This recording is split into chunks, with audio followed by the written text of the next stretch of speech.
Tuesday morning, and you are still watching Morning Rush. Now, we had Chenny to just keep you physically fit, but it is time to keep your mind fit, as well as we talk about the options that are available to you in terms of local authors and the works that they publish. But before we get to that,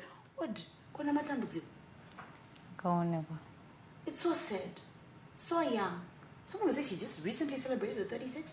Yeah. Oh, man, it sucks. We're dying a lot younger. It's so scary. In case you hadn't caught up yet, the world is ablaze with the news of the loss of South African musician popularly known as Zahara, who passed away in the middle of the night, because we woke up and this is the information that we had. So we don't have all the information just yet, but it is a very sad time. We have lost such an amazing talent, and I know she had been going through some struggles, hadn't had time to quite find her feet again. So it will be, I think, even then, such an anticlimax to what was an amazing life.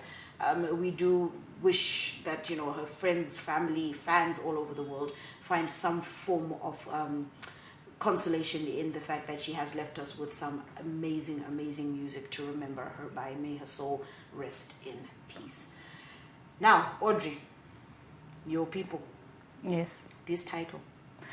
Yeah, to the guy soon to be a father. And I think you mentioned Zahara. I know she struggled with depression. And also even in this book, this young author, Karen, also touches a bit on depression and how people go through this alone.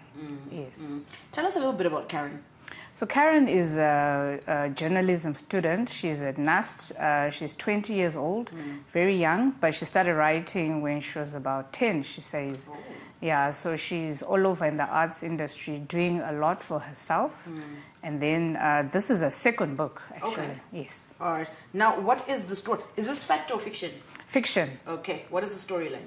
So the storyline, yeah, and I know it's a different twist, because we always have, like sort of women going through issues and whatnot. But in this book now, it's the girl who actually does what we call a bad thing, because she's dating this guy called Tendai. But now, this is a very common story. Tendai takes too long to propose. This pressure on young women to get married. Yes. So they've been dating for over a year, but the guy hasn't popped the question. But unbeknown to her, he was actually planning a surprise engagement for her.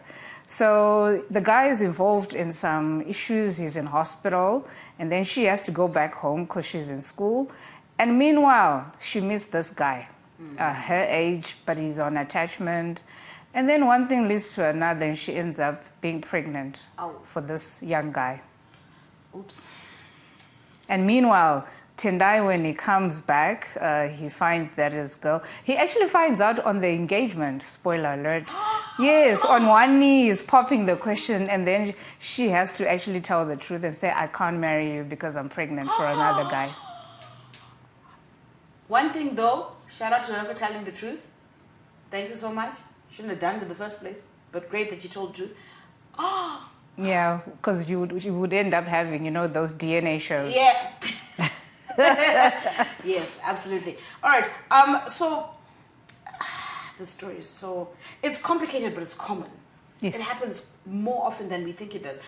So how does he handle the situation? I mean, you've mentioned that he's coming from a bit of a rough situation as well. He's just recovering, and then he finds himself knee deep in this situation. How does he deal with that?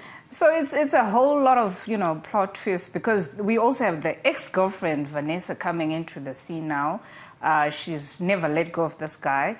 When she then finds out that this is what she did to her ex-boyfriend. Her bae. Yeah. It's like chance given. I will. Yeah, she seeks for revenge, funny enough.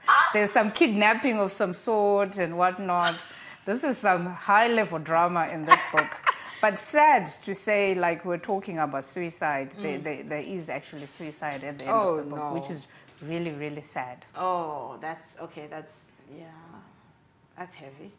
That's very heavy. All right, what are the themes that we're touching on in this book? Okay, so even from the title to the guy soon to be father, we go through the mind. Oh wait, sorry, no, before we get to that, This other guy, Yes. does he take responsibility? No, so I was actually going to talk about him because Okay. I mean, and we can't even fault him to that extent because he's also a Yes, we student. can. Did you think a plasma TV was going to come out? Yeah. So that's too much plasma TV. You No, heard. but what did he expect to happen? Anyway. Right. Yeah, so I mean, he'll be talking and saying he's not ready, he doesn't even have a single cent because he's an attachment and they're not even paying him. And so we go through all these, so these are lessons to the young, you know, all these decisions that we make to please other people, peer pressure, depression, suicide, and how to make a right decision when it comes to relationships. Wow. Okay, where are we finding this book? This book, we will. It's not yet on Amazon, Candace, but Karen, she's selling it in Bulawayo at NAST, and then she also has a distributor here in Harare, along Julius Nyerere, very good guy who's distributing. Just last week when you were making me so happy with books on Amazon, and now back in the dumps.